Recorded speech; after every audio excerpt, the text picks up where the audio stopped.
Hello everyone. भाई अगर आप क्लास 10 के स्टूडेंट है तो आपके लिए एक बुरी खबर है। सीबीएसई में पहले क्या होता था कि प्रैक्टिकल और थ्योरी मिला के क्लास 10 के अंदर 33% मार्क्स आते थे तो आप पास हो जाते थे, और स्कूल में 20 में से मिनिमम 18 मार्क्स तो नालायक से नालायक बच्चे को भी मिल जाते थे। हाँ, कभी कभी ऐसा होता था कि जो डिजर्व नहीं करता उसको 20 आउट ऑफ 20 मिलते थे, जो डिजर्व करता था उसको 17, 18, 16 भी मिल जाते थे। कम देते, टीचर का फेवरेट स्टूडेंट नहीं है।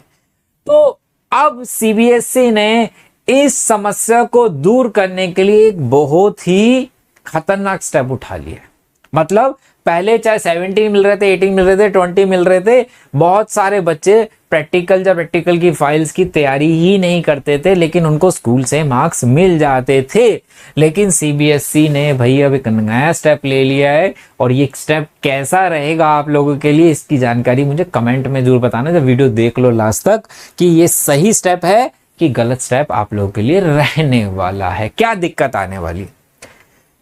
यहाँ पे कहता है कि भैया साइंस के अंदर, मतलब 6 to 12 के अंदर, 12th 11th 12th के अंदर तो साइंस होता है, वहां पे उन्होंने बोला है सीबीएसई ने कि अब हम एक नई प्लानिंग कर रहे हैं। अब वो प्लानिंग क्या करी है इन्होंने, बोर्ड की गवर्निंग कमेटी की बैठक के अनुसार डिटेल के मुताबिक सीबीएसई ने कक्षा 6 से 12 तक के साइंस सब्जेक्ट्स के इंटरनल असेसमेंट के लिए ब्रिटिश काउंसिल के साथ मिलकर एक फ्रेमवर्क डेवलप करने की योजना बनाई, ताकि इंटरनल असेसमेंट में नंबरों की असंगति और संभावित बढ़ोतरी, बहुत सारे बच्चों के मार्क्स बढ़ जाते थे, बहुत सारों के कम आते थे, तो यहाँ पे वही कह रहा है कि दोनों के असंगति थी कि जो डिजर्व करता था उसके कम थे, और कुछ के बहुत ज्यादा है, कुछ के कम है।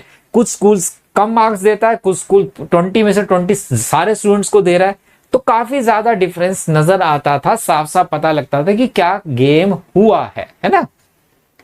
अब इसको दूर करने के लिए क्या करने वाला, डिटेल में कहा गया है कि सीबीएसई उन क्लासेस की सीसीटीवी रिकॉर्डिंग पर भी विचार कर रहा है जहां स्टूडेंट बोर्ड परीक्षा दे रहे हैं, क्योंकि इससे परीक्षा केंद्रों पर गड़बड़ी का खतरा। हाल ही में सार्वजनिक किए गए मिनट्स में कहा गया सीबीएसई बेंचमार्क मानकों की समीक्षा के लिए एक फ्रेमवर्क भी डेवलप करेगा। जरा ध्यान से देखो भाई यहाँ पे और क्या कह रहा है। तो मतलब कि यहाँ पे वो सीसीटीवी रिकॉर्डिंग की बात कर रहे हैं, ताकि जहां पे भी आपके एग्जाम्स हो रहे हैं, बोर्ड के हो रहे हैं, प्रैक्टिकल के हो रहे हैं, वहां पे वो रिकॉर्डिंग कर सके। और यहाँ पे कहता है शैक्षिक रिजल्ट में असमानता और छात्रों के भी असंतोष जैसे मुद्दों को कम किया जा सकेगा, साफ साफ बोल रहा है, ताकि इंटरनेशनल में कंसिस्टेंसी, ट्रांसपेरेंसी और फेयरनेस सुनिश्चित किया जा सके। इसके लिए वो टीम्स बना रहे हैं, रिकॉर्डिंग करने की भी बात चल रही है। और इसमें देखो सबसे इंपॉर्टेंट बात चल नहीं रही, उन्होंने काफी बोर्ड परीक्षा देने वाले छात्रों की सीडी रिकॉर्डिंग पर मिनट्स में कहा गया है कि निहित स्वार्थ वाले कोई भी व्यक्ति परीक्षा को खराब कर सकता है, ठीक है, और करते भी है, ये सबको पता है। नीट में सबने देखा है क्या हुआ।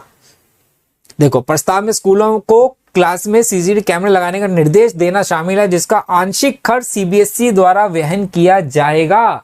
इसमें सीबीएसई मुख्यालय में एक डेटा बैंक बनाने की बात शामिल है, इसमें परीक्षा केंद्र वेब लिंक के माध्यम प्रत्येक परीक्षा दिवस के दिन सीसीटीवी रिकॉर्डिंग जमा कर सकते हैं। मतलब डाटा बैंक भी बन रहा है, रिकॉर्डिंग के लिए सीबीएसई हेल्प कर रहा है।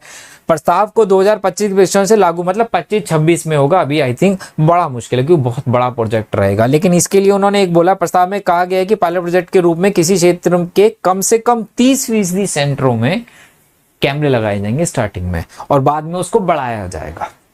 तो ये बहुत बड़ा प्रोजेक्ट रहने वाला है, और बहुत ज्यादा दिक्कत आ जाएगी अगर ऐसा हो गया। हर बच्चे को पढ़ना पड़ेगा स्टार्टिंग से, प्रैक्टिकल फाइल बनानी पड़ेगी, प्रैक्टिकल में कैसे प्रैक्टिकल करना है, हर एक बात को वाइवा होगा, सब कुछ होगा, तो काफी मेहनत करनी पड़ेगी। पहले क्या होता था, 20 नंबर में से 17-18 मिल गए प्रैक्टिकल में, कोई नॉर्मल बच्चा हो तो कहता था अब तो 15 मार्क्स ही लाने ना 33 के लिए, भाई ले आएंगे, 80 में से 15 तो आ ही जाएंगे। अब वो 18 नंबर हासिल करने के लिए भी मेहनत करनी पड़ेगी, वहां भी पढ़ना पड़ेगा आपको। तो भैया जो 9th क्लास से अभी 10th में आने वाले हैं वो शुरू से ध्यान देना। हो सकता है कि इस साल वाले, अभी इन्होंने 2025 लिखा है, 24-25 तो आई थिंक मुश्किल होगा, 25-26 होगा, अभी क्लियरिटी नहीं है। लेकिन आप भी थोड़ा अगर फाइल वगैरह बना रहे हो अभी से, तो उसको अच्छे से एक बारी खुद बनाना कोशिश करना, कि अभी से अपने प्रोजेक्ट के बारे में आपको पता हो, अगर स्कूल में मिल रहा है तो, ठीक है। तो अपनी कमेंट में इस पे अपनी राय जरूर बताना कि ये चेंज कैसा है आप लोगों के लिए। मुझे पता है वैसे आपकी राय क्या होगी, फिर भी मैं आपसे सुनना चाहता हूँ। चलिए मिलते हैं बेटा नेक्स्ट वीडियो में। Bye bye, take care.